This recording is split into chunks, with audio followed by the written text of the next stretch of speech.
Hello everybody. My name is Derek Gallardo, and I'm here to talk about the Que Viva Mexico film.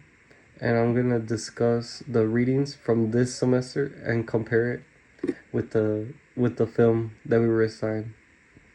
I'm going to dive deep into the historical and cinematic film of Sergi Einstein's Que Viva Mexico. Today, I'm gonna be presenting my main argument regarding the accuracy and vision depicted in the film, which I believe is an accurate representation of Mexican culture. I believe it is important to know that in history, it's all about perspective and the way people see it. I'll be supporting my thesis with information from the film and readings we have been assigned throughout the semester.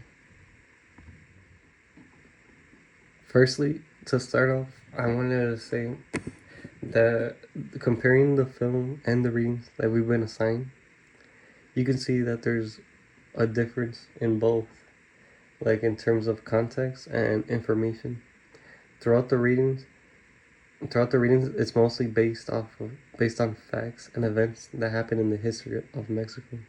Like for example, like important dates, important people, like Benito Juarez, the 1910 revolution and all that. But in the film, it explores more about the culture of Mexico.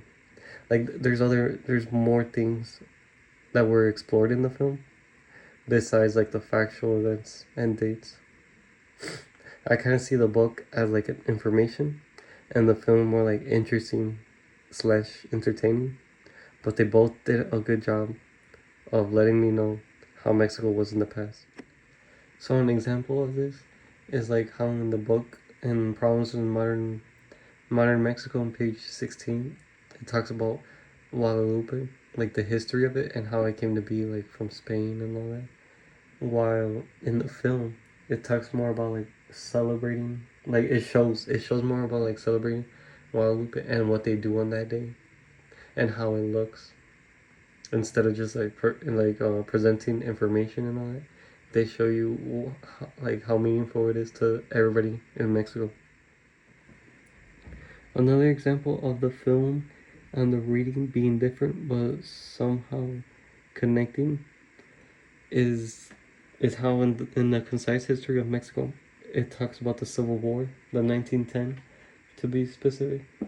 It talks about the important people and leaders like Emiliano Zapata, but in the film it talks about the people in the background, like the people that made it possible for them to continue fighting, like the woman that followed the soldiers so they were able there to clean and help them cook so they could feed their soldiers so they could continue to fight for their freedom.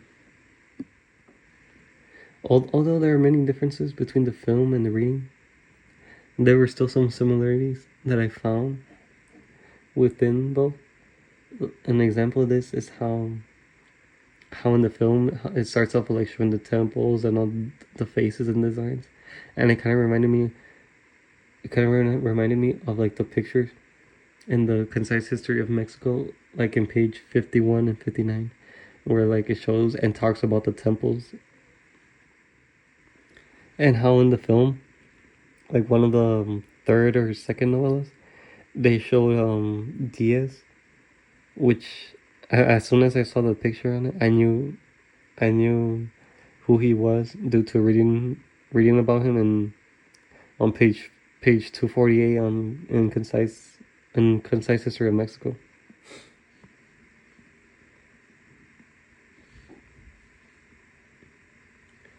The film really helped me vision more, gave me an image, gave me an idea. The film really helped me give me an idea of how Mexico was in the past because reading can only do so much in helping my imagination. But after seeing the film, it gives me more of a perspective of how things were in the past in Mexico. It helped me because the film added a little bit more context and detail to the readings that I've read, like I presented before. And overall, I believe the film made an accurate representation of Mexico in the past.